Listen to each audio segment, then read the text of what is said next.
Hey, thanks for joining us today. My name is Mike Bro, and we get to hang for a few minutes every day just asking God to stick some truth, some hope, some encouragement, some wisdom, some joy in our soul.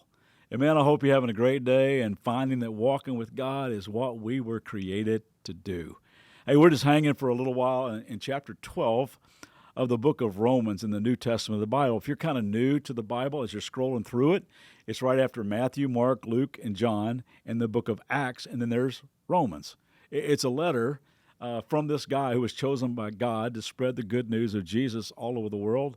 The guy's name is Paul. But talking about how when you walk with God, you're just one of those people that maybe people look at your life and go, man, I don't know how to describe it. They're just like built different. Well, whatever it is they have, I want some of that. Don't just pretend you love others. Like, really love them. Let genuine love define your life. And then today he adds this, and hate what is evil, cling to what is good. Now, this kind of echoes what Paul writes in other letters, saying, you know what? We just need to be done with the deeds of darkness.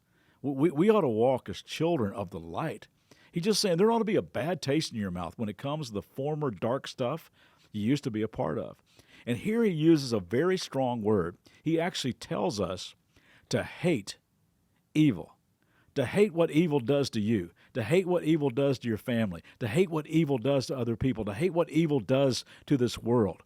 That there just ought to be some things that you and I absolutely disdain. We ought to feel righteous anger over oppression and injustice and abuse and trafficking and the devaluing of human life. There's a lot of evil stuff that we ought to push back against. When you and I are no longer shocked by sin, we can become apathetic and very complacent. In fact, I like the word the old King James Version uses here for hate what is evil. The word is abhor. That just sounds like what you're supposed to do, right? It's a great old word, abhor. And this is what it means, to regard with disgust and hatred. So we are to abhor, regard with disgust, hate, and disdain evil, but never people. Now, granted, there are evil people in this world, and honestly, sometimes I struggle with it all.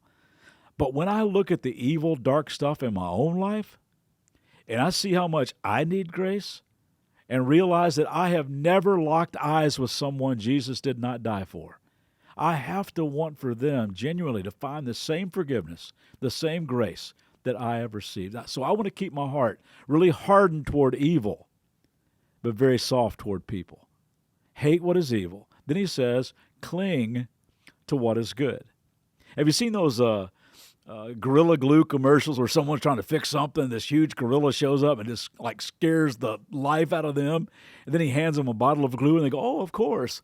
The word used here for cling, if Paul could have used it, he would have said Gorilla Glue, because he's talking about the strongest bond possible. He's saying bond yourself, glue yourself as strong as you can to good friends and good books and good music and good posts and good conversations and good movies and good podcasts. What you cling to will cling to you.